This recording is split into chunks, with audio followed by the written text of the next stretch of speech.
तो reserve bank of India ने बड़ा फैसला ले लिया है। जीडीपी ग्रोथ का अनुमान बढ़ा है, रेपो रेट 0.25% घटा है और आने वाले महीनों में इकोनॉमी की रफ्तार और तेज होने के संकेत साफ। नई प्रोजेक्शन, नई पॉलिसी और नया ग्रोथ आउटलुक, सबने बाजार और इकोनॉमी में हलचल मचा दी है। नमस्कार, आप देख रहे हैं बिस्तक, मैं हूं आपके साथ अरुणिमा द्विवेदी। भारतीय रिजर्व बैंक की मॉनेटरी पॉलिसी कमेटी यानी एमपीसी ने 5 दिसंबर को बड़ा फैसला लिया। पिछले कुछ तिमाहियों में भारतीय अर्थव्यवस्था उम्मीद से बेहतर प्रदर्शन कर रही है और इसी वजह से आरबीआई ने वित्त वर्ष 2025-26 के लिए जीडीपी ग्रोथ अनुमान को 6.8% से बढ़ाकर 7.3% कर दिया। मतलब साफ है, अगले साल देश की आर्थिक रफ्तार पहले से तेज रहने की उम्मीद है।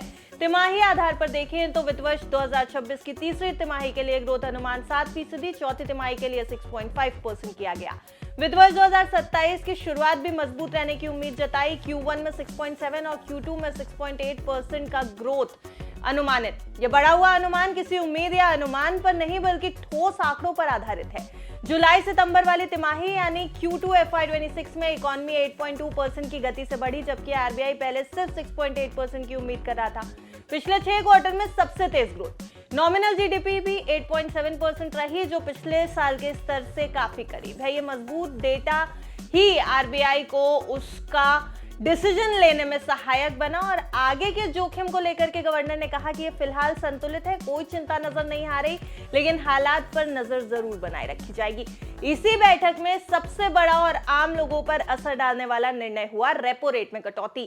To deliberate and decide on the policy repo rate after a detailed assessment of the evolving macroeconomic conditions and the outlook, the MPC voted unanimously to reduce the policy repo rate by 25 basis points to 5.25% with immediate effect. I repeat, the MPC voted unanimously to reduce the policy repo rate by 25 basis points to 5.25% with immediate effect. Consequently, the STF rate under the LAF shall stand adjusted to 5% and the MSF and bank rate to 5.5%.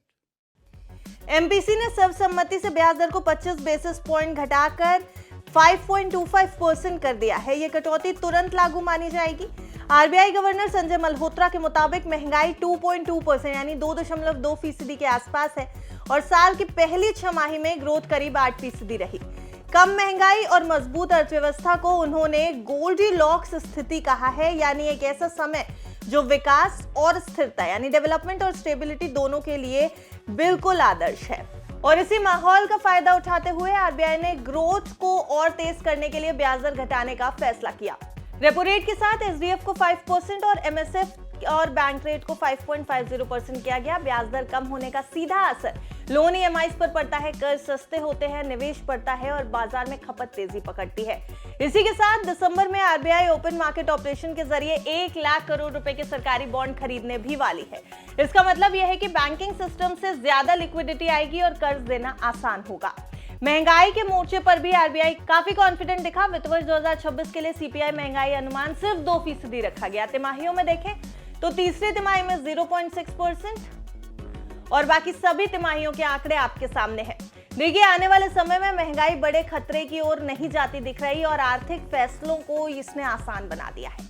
RBI का कहना है कि बेहतर monsoon, GST structure में सुधार, corporates और बैंकों की मजबूत बैलेंस शीट, ग्रामीण और शहरी मांग में तेजी, मैन्युफैक्चरिंग एक्टिविटीज में उछाल और टैक्स में राहत जैसे कारण इकोनॉमी को आगे बढ़ा रहे हैं। कुल मिलाकर ब्याज दर में कटौती, स्थिर महंगाई और तेजी से बढ़ती जीडीपी ने भारत की अर्थव्यवस्था को मजबूत आधार दिया है और आने वाले महीनों में ये स्पीड और भी ज्यादा बढ़ सकती है। वैसे आपका रेपो रेट घटाने पर क्या कुछ कहना है? आरबीआई के इस फैसले पर आपकी क्या कुछ राय है? हमें कमेंट सेक्शन में जरूर बताएं। देखते रहिए बिस्तर।